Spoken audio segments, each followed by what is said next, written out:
చేసి తన మంత్రులతో మాట్లాడించిన మాటలకి ఈరోజు నోరు లేదా డ్రైనేజో అర్థమే కాదు. అంటే ఏమైనా ఎక్కువ మాటలు వింటే గబ్బు కొట్టిద్ది, చిన్నపిల్లలు కూడా దడుచుకునేటువంటి పరిస్థితి. అందుకని పూర్తిగా ఆ బూతులు వినిపించలేదు. చంద్రబాబు నాయుడు గారు ముఖ్యమంత్రిగా ఉన్నప్పుడు జగన్మోహన్ రెడ్డి గారు వస్తే రాజధాని లేకుండా చేస్తాడు అని చెప్తా ఉన్నాడు అని చెప్పి ఏదో ఇక బూతులు చెప్తా ఉంది. అదే కదా జరిగింది.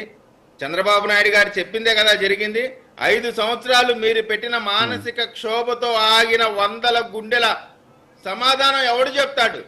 ఆ మరణాలకి ఎవడు దాన్ని బాధ్యత తీసుకుంటాడు? మీరు అంతమంది జనాల్ని చంపి మీరు ఈ విధంగా ఇప్పుడు అమరావతి మీద కొత్తగా ప్రేమ వచ్చింది. నాకు అర్థం కావట్లా. ఏదో 3 పూట్ల నాన్ వెజ్ తినేవాళ్ళు ఏదో ఆకుల గురించి మాట్లాడినట్టు రక్త పింజరలాగా ప్రజల్ని పీల్చుకు తిని అమరావతి ప్రాంత ప్రజలు మహిళలని ఎంత నీచంగా మాట్లాడారండి. అసలు సభ్య సమాజంలో అలా మాట్లాడే వాళ్ళని అసలు ఏమనాలో కూడా అర్థం కానంత దారుణమైన బూతులు. అనేక మంది మహిళలని కడుపులో తన్నారండి. కడుపులో గుండెల పైన కాళ్ళతో కొట్టినటువంటి పరిస్థితులు ఉన్నాయి. అప్పుడున్నటువంటి ఎంపీ గారు గల్లా జయదేవ్ గారిని ఏ విధంగా కొట్టారో, ఏ విధంగా మరీ శాడిజం కాకపోతే గిచ్చారండి. ఎక్కడ పడితే ఒళ్ళంతా రక్తం వచ్చేలా గిచ్చారు. అంత నీచాతి నీచమైనటువంటి పనులు చేసి వీళ్ళు చెప్తా ఉన్నారు, రాజధాని గురించి మాట్లాడుతూ ఉన్నారు.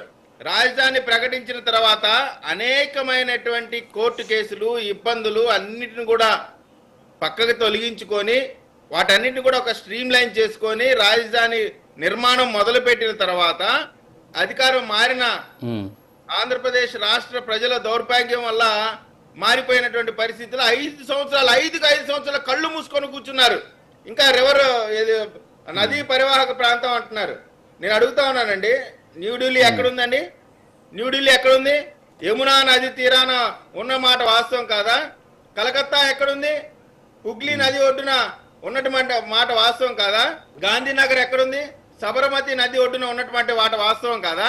ఏం మాట్లాడుతూ ఉన్నారు అంటే ప్రజల్ని ఏదో ఒక విధంగా ఇక్కడ ఏదో తప్పు జరుగుతుంది అనేటువంటి ప్రచారం చేసి, ఇదే ప్రచారాన్ని రాజధాని ప్రాంతంలో ఎవరు కూడా ఆంధ్రప్రదేశ్లో పెట్టుబడులు పెట్టకూడదు, అశాంతి నెలకొనాలా, వాళ్ళ హయాంలో ఏ విధంగా అయితే రాజధాని లేకుండా ఏం జరుగుతుందో అర్థం కాకుండా మనం ఎవరైనా జనరల్గా ఎవరితో పోల్చుకుంటామండి?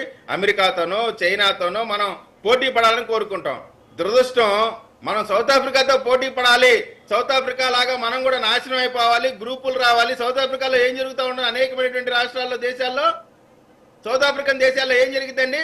గ్రూపులు ఉంటాయి, టెర్రరిజం ఉంటది, అనునిత్యం కూడా రక్తపాతం జరుగుతూ ఉంటది. అటువంటి రక్తపాతం జరగాలనేటువంటి ఆలోచనతో చాలా తక్కువ కుచిత మనస్తత్వంతో ఆంధ్రప్రదేశ్ ని నాశనం చేస్తా ఉన్నారు.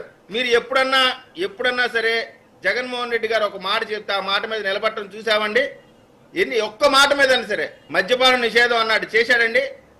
చెప్పండి, ఏం చేశాడు చెప్పండి? ఆంధ్రప్రదేశ్ లో అమరావతి రాజధానిగా ఉంటది అన్నాడు, ఉన్నిచ్చాడా? ఏమి ఉన్నవాడు ఏమి చేయడండి. ప్రజల్ని కాల్చుకు తినడానికి తప్ప ఎక్కడా కూడా ఎవరికి కూడా లబ్ధి చేసేటువంటి అవకాశమే లేదు. అదే కాకుండా 33,000 మంది రైతులు భూములు ఇస్తే దాన్ని కులాన్ని ఆపాదిస్తే ఆ నియోజకవర్గం ఏ నియోజకవర్గం కూడా సోయలేదా? అది ఎస్సీ రిజర్వ్డ్ నియోజకవర్గం అన్నటువంటి విషయం కూడా గుర్తులేదా మనకి?